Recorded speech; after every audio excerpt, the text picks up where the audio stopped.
Welcome to our channel.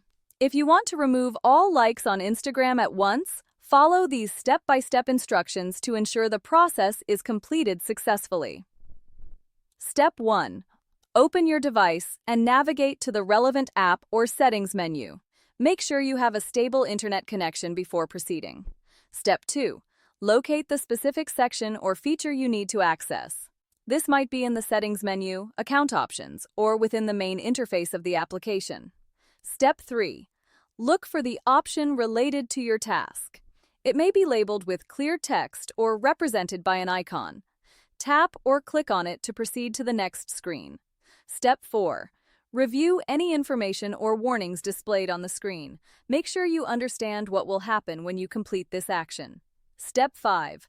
Follow the on-screen prompts carefully.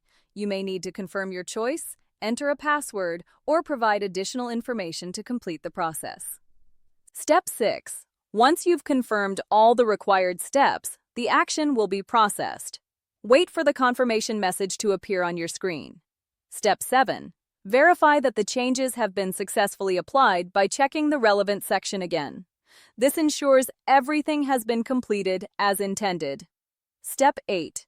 If you encounter any issues during the process, check the app's help section or support page for additional guidance and troubleshooting steps. Don't forget to like this video and subscribe to our channel.